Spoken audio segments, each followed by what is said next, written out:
Assalamualaikum warahmatullahi wabarakatuh. Selamat pagi, salam sejahtera buat kita semua. Apa kabar seluruh siswa kelas 12 IPA 5 dan IPA 6? Bapak harap semua dalam keadaan sehat walafiat ya. Baik, hari ini kita akan bertemu kembali dalam pelajaran prakarya dan kewirausahaan. Minggu lalu, kalau kalian masih ingat ya, kita belajar mengenai ya ide dan peluang bisnis ya. Nah, jadi banyak jawaban yang Bapak terima dan sangat beragam. Ya, dan untuk saat ini kita akan fokuskan bisnisnya pada kerajinan ya, usaha kerajinan. Nah, baik kita akan mulai saja. Oke, apa gambar ini? Maksudnya ini gambar apa ya? Ya, kalau kalian tahu ini namanya gambarnya pasar ya. Pasar ada yang namanya penjual ya, dan juga ada namanya pembeli ya. Kalau kalian lihat di sini ini adalah gambar pasar tradisional. Kemudian ini ada gambar pasar ya, pasar swalayan atau disebut juga supermarket ya. Mungkin kalian udah sering juga nongkrong di sana ya. Nah, kira-kira apa sih definisi pasar itu? Ada yang tahu nggak? Ya, pasar menurut pengertiannya adalah tempat bertemunya antara penjual dan pembeli ya. Penjual dan pembeli dalam rangka apa? Ya, dalam rangka bertransaksi ya. Lakukan perjualbelian ya, ya. Ada yang menjual dan ada yang membeli. Ya, nah, jenis pasar berdasarkan cakupan luasannya ya, itu ada beberapa. Ada pasar lokal, ada pasar nasional, dan ada pasar global ya. Jadi kalau lokal itu ya terbatas ya pada lokasi tertentu ya, pada daerah tertentu. Kemudian ada pasar nasional ya, jadi artinya jual beli barangnya itu lebih luas ya cakupannya, mungkin antara provinsi seperti itu. Kemudian pasar global atau pasar internasional ya, ini yang paling luas ya, jadi perdagangan antar negara ya, siapa tahu. Berikutnya kita masuk ke materi pelajaran hari ini adalah berfokus pada pasar lokal. Ya, jadi pasar lokal tadi pengertiannya adalah ya pasar yang terbatas lingkungan atau daerah yang sama dengan tempat produksinya. Ya, jadi misalnya ada petani sayur ya, dia bertaninya di daerah Bandar Lampung misalnya, maka dia menjual hasil pertaniannya itu di Bandar Lampung juga, jadi nggak kemana-mana. Jadi maka disebut sebagai pasar lokal. Ya, sabar ya. Baik, kita lanjutkan ya, pasar lokal ya. Jadi tadi artinya tempat dia berproduksi dan tempat dia berjualannya itu sama.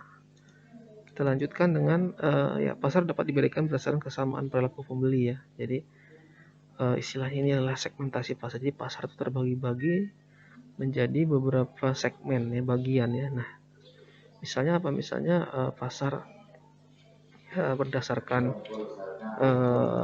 geografis ya, atau geografis ya. Jadi misalnya ada di daerah yang dingin gitu ya, jadi berdasarkan letak posisi wilayahnya di bumi ya. Jadi berdasarkan apa? Ada pasar yang berdasarkan tadi apa? Suhu ya. Jadi kalau misalnya kita ada di daerah tempat dingin, maka tidak mungkin kita berjualan misalnya es gitu ya. Kayaknya nggak pas. Itu nggak cocok situ. Kemudian pasar juga, segmentasi pasar tuh berdasarkan dari demografis ya, misalnya usia ya.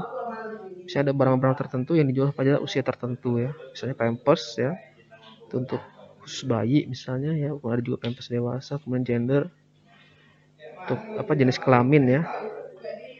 Jadi misalnya ada barang tertentu yang kita jual untuk khusus pasar perempuan ya, misalnya make up ya. Kemudian bangsa, etnis, pekerjaan, dan tingkat ekonomi ya.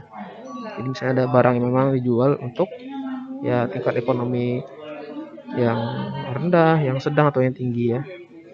Kemudian secara fisiografis, pasar juga itu berdasarkan karakter atau kelas sosial dari gaya hidup dan kepribadian ya. Oke, berikutnya potensi pasar ya. Jadi pada prinsipnya pasar tadi ya terjadi karena adanya permintaan dari pembeli dan penawaran dari penjual. Oke, potensi pasar dapat diketahui melalui dua pendekatan ya. Jadi pendekatan permintaan Ya, artinya di sini pembeli ya. Jadi dia ingin mencari tahu kebutuhan ya. Kemudian pendekatan penawaran. Nah, pendekatan penawaran ini didapatkan dari sudut pandang seorang penjual ya. Dalam hal ini misalnya wirausahawan, di mana dia mengandalkan pada kemampuan wirausahawan untuk apa? Ya, memproduksi suatu barang yang laku untuk dijual ya. Dalam hal ini misalnya membuat produk inovatif ya, sehingga dia layak untuk dijual. Potensi kebutuhan pasar itu, jadi sebuah barang itu akan laku terjual itu kalau dia bisa apa, sebelum diterjunkan ke pasar itu melalui melalui pengamatan ya. Jadi kira-kira barang ini dibeli siapa ya.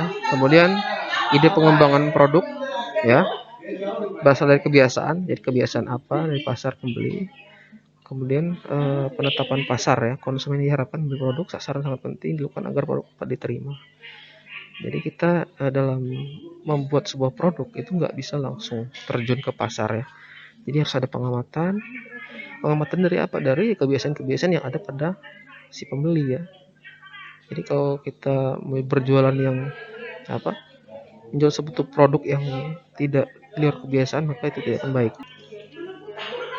Oke, potensi kebutuhan pasar ya. Oh ya, sumber daya usaha yang dibutuhkan untuk berusaha itu berdasarkan 3 kajian ya.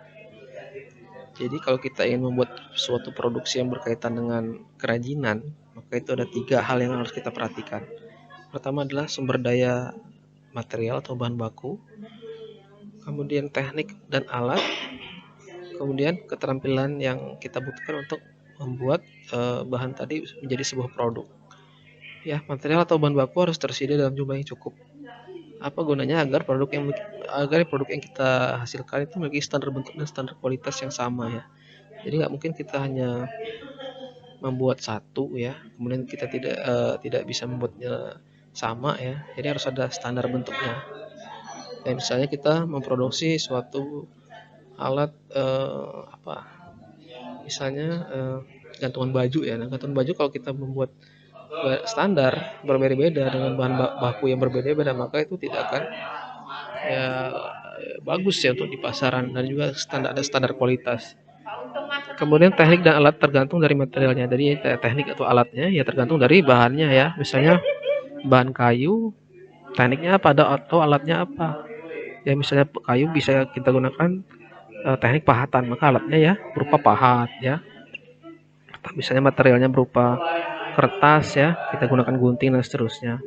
Kemudian keterampilan juga ya tergantung dari bahan bakunya tadi ya.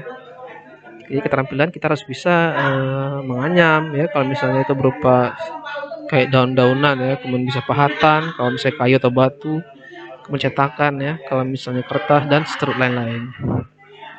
Nah, berikutnya kita masuk ke faktor pertimbangan perancangan produk ya. Jadi untuk merancang sebuah produk yang akan kita luncurkan, itu pertama kita harus mengetahui fungsinya ini untuk apa ya. Ada nggak fungsinya kira-kira, atau fungsinya berguna nggak? Kemudian penggunanya ini siapa? Apakah harus terlatih atau semua orang harus bisa ya? Kemudian bahan materialnya tadi ya, bahan materialnya kita cari misalnya yang bagus, yang murah ya. Teknik yang digunakan tadi sudah disinggung ya, tekniknya apa. Kemudian nilai estetis itu apa keindahan ya. Jadi misalnya ada suatu barang diproduksi tapi dia tidak memenuhi nilai estetis, maka ya jelek gitu, tampilannya jelek ya, jadi nggak laku, kira-kira seperti itu. Kemudian ekonomis ya, jadi kalau bisa itu harus beli ekonomis, memiliki nilai keuntungan ya. Nah, kalau misalnya barang kita produksi itu ada semua di sini faktornya, maka insya Allah itu hasilnya akan bagus, bisa berfungsi bagi penggunanya untuk semua orang ya. Bahan materialnya bagus, kuat, tekniknya dan nilai estetisnya bagus, kemudian harganya juga terjangkau, maka akan lebih baik lagi. Oke, cukup hari ini. Kalau ada pertanyaan atau komentar, Bapak minta di kolom komentar di bawah ya. Bapak Heri, assalamualaikum warahmatullahi wabarakatuh.